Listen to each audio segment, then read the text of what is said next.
Praise the lord. ప్రియమైన సహోదరులందరికీ mirror of Christ తరపు నుంచి శుభాలు.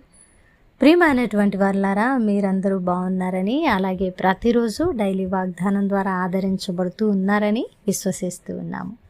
వినవాక్యాలను తప్పకుండా షేర్ చేయండి, పరిచర్యకు సహకరిస్తారని నమ్ముతున్నామండి.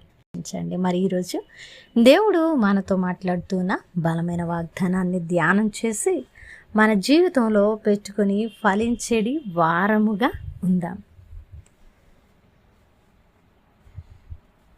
మొదటి కొరింథీయులకు రాసిన పత్రిక 2వ అధ్యాయము 4వ వచనము. మీ విశ్వాసము మనుష్యుల జ్ఞానమును ఆధారము చేసుకొనక దేవుని శక్తిని ఆధారము చేసుకొని ఉండవలెను. దేవుని నామానికి మహిమ కలుగునుగాక. ప్రియ సహోదరుడా, ఈరోజు మన విశ్వాస జీవితము ఎవరిని బట్టి ఆధారం చేసుకుని నడుస్తూ ఉన్నది? హృదయ పరిశీలన అవసరం అండి. విశ్వాసం ఉంచాను అని అనుకుంటున్న నీవు నిజంగా మనుష్యుల జ్ఞానాన్ని ఆధారం చేసుకున్నావా, లేదంటే సర్వశక్తిమంతుడైన దేవుని శక్తిని ఆధారం చేసుకున్నావా? ఒకవేళ నిజంగా నువ్వు దేవుని శక్తిని ఆధారం చేసుకొని విశ్వాసముతో కనిపెట్టుకున్న వ్యక్తివైతే దేవుడు నిన్ను ఎలాంటి పరిస్థితుల్లో కూడా విడిచిపెట్టడు. అవునండి, విశ్వసించిన వాడు కలవరపడడట. నువ్వెప్పుడైతే దేవుని శక్తిని ఆధారం చేసుకుంటావో నువ్వు ఏ పరిస్థితుల్లో కూడా బెంబేలెత్తిపోకుండా స్థిరమైన విశ్వాసముతో నీ హృదయము సంతోషము సమాధానముతో నింపబడి నీ కష్ట సమయంలో కూడా ఆనందించి దేవుని నామాన్ని మహిమ పరిచే వ్యక్తిగా ఉంటావు. లేదంటే ఒకవేళ నీ విశ్వాసం మనుషుల జ్ఞానాన్ని ఆధారం చేసుకొని ఉన్నదా, నీకు కష్ట సమయంలో దుఃఖముతో వేదనతో అసమాధానముతో ఉండడమే కాదు, నిరీక్షణను కోల్పోవడమే కాదు, నేను విశ్వాసము ఉంచిన దేవుడు నన్నెందుకు ఇలాగున చేస్తున్నాడనేటువంటి కోపము, దుఃఖము, మరి దేవుని మీద నిందలు వేసే హృదయము నీలో ఉంటుంది.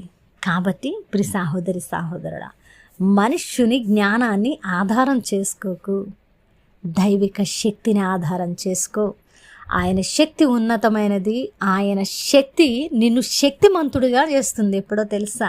కష్ట సమయంలో విశ్వాసం వచ్చినప్పుడు.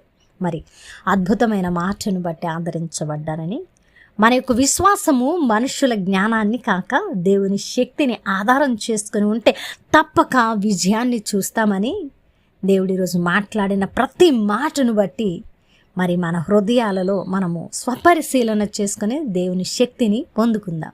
వినవాక్యము ఫలింపు కొరకు ప్రార్థన. పరిశుద్ధుడా, ప్రేమ కలిగిన తండ్రి, వందనాలు. అద్భుతమైన వాక్కు చేత మాతో మాట్లాడి మా హృదయాలను కట్టి బలపరిచారు. అవునయ్యా, నీ శక్తిని మేము ఆధారం చేసుకుంటే మా విశ్వాసము తొణకదు, బెణకదు, మేము కలవరపడము, మేము జీవితాన్ని పొందుకుంటామయ్యా.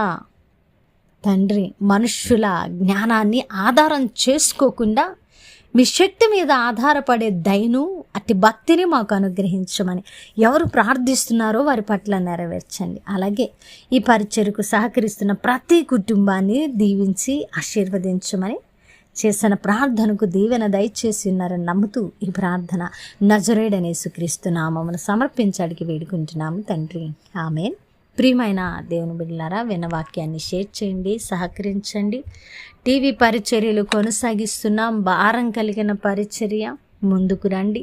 ఇక్కడ మీరు విత్తితే తప్పకుండా ఫలిస్తారని చెప్పడానికి సంతోషిస్తున్నాను. దేవుని చిత్తమైతే మరలా కలుసుకుందాం.